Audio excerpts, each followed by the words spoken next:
Y es bueno partir viendo qué significa interactividad. Si la interactividad viene desde, o sea, se ha creado en el mundo digital o es que antes ya habían procesos interactivos en los canales de comunicación que tenían los medios, ¿no?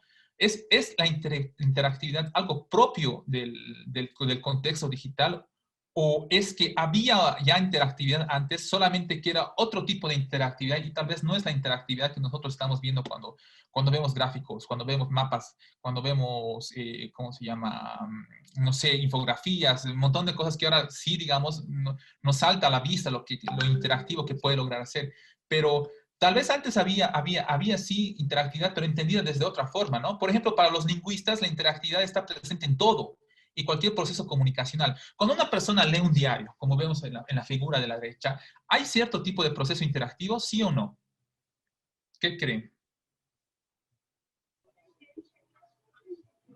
Sí, creo, al pensar mismo ya está, al expresar una crítica, digamos, frente a lo que está leyendo, ya expresa algo. Cuando Claro que nosotros... no lo llegamos a ver los, los creadores de ese periodo. Ok, cuando nosotros leemos un diario sentado en una banca, en una plaza, hay un proceso interactivo. Pero es un proceso interactivo entre el contenido que nos da el medio de comunicación y el proceso cognitivo que nosotros tenemos de asimilación tal vez de la lectura, de la noticia, del texto que nos estamos, con el que nos estamos aproximando. Sí hay procesos interactivos. Todo lo que tenga que ver con un proceso comunicacional de enviar información y recibir información, en ese proceso de enviar y recibir hay un proceso interactivo. Solo que tiene que ver con un proceso interactivo tal vez lineal, de ida, ¿no? Donde el medio de comunicación nos está dando un mensaje, nosotros nos relacionamos con ese mensaje y lo interiorizamos. Y hay un proceso cognitivo. Ahora, ¿podría haber procesos interactivos de ida y vuelta en los antiguos, digamos, en los antiguos formatos de comunicación y de los medios? ¿Sí o no? ¿Cómo antes nos relacionábamos con el medio de comunicación antes de la llegada de Internet? Con las cartas al editor, las cartas que se enviaban, ¿no? Antes parece que era muy fuerte, especialmente en Estados Unidos, por ejemplo, donde hasta ahora hay estudios, ¿no? Sobre esas cartas. En medios de comunicación grandes de Estados Unidos había un editor que se encargaba, que era, incluso había una persona, no solo de Estados Unidos, aquí también me acuerdo, habían cargos como ¿cómo se llama?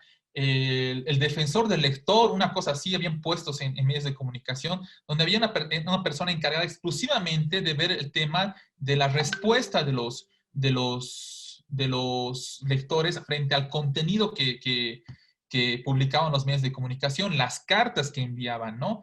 Incluso los reclamos que llegaban algunas veces de algunos lectores a mismo medio de comunicación. Entonces, había, por ejemplo, la carta del lector, no sé si se acuerdan ustedes, un espacio que tenían los diarios donde publicaban alguna perspectiva, algún análisis, alguna cosa propiamente de los lectores, ¿no? No tanto de las personas, de los columnistas o de las personas que se dedicaban a realizar cosas, sino propiamente de los lectores. Esa era prácticamente la forma en la que tenía el lector y el medio de comunicación un proceso de interactividad entre el medio de comunicación publicaba noticias y si a mí me parecía bien o me parecía mal, pues le enviaba una carta diciéndoles, pues me parece que ustedes están haciendo un trabajo desastroso o felicidades por lo que están haciendo, gran información la que están publicando, ¿no?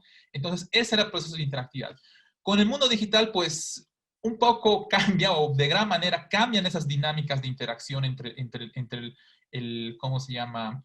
El lector o la audiencia, por así decirlo, con el medio de comunicación. Porque ahora ya no hay un diálogo propiamente dicho con el editor, con el periodista, ¿no? Es un diálogo entre el hombre y la máquina que hace posible la producción de objetos textuales nuevos, no completamente previsibles a priori. Entonces, ahora es una dinámica distinta porque ya no es el lector preguntándole al periodista, sino el lector preguntando a una herramienta digital que ha elaborado el periodista y que su pregunta puede establecer un camino individual distinto al camino que puede trazar tal vez otro usuario que quiere hacer otro tipo de preguntas. Vamos a ir viendo esto con calma, lo van a ir entendiendo. Pero dense cuenta que ya no, incluso en esta época, ya no hablamos de lector ni de audiencia, hablamos de usuario.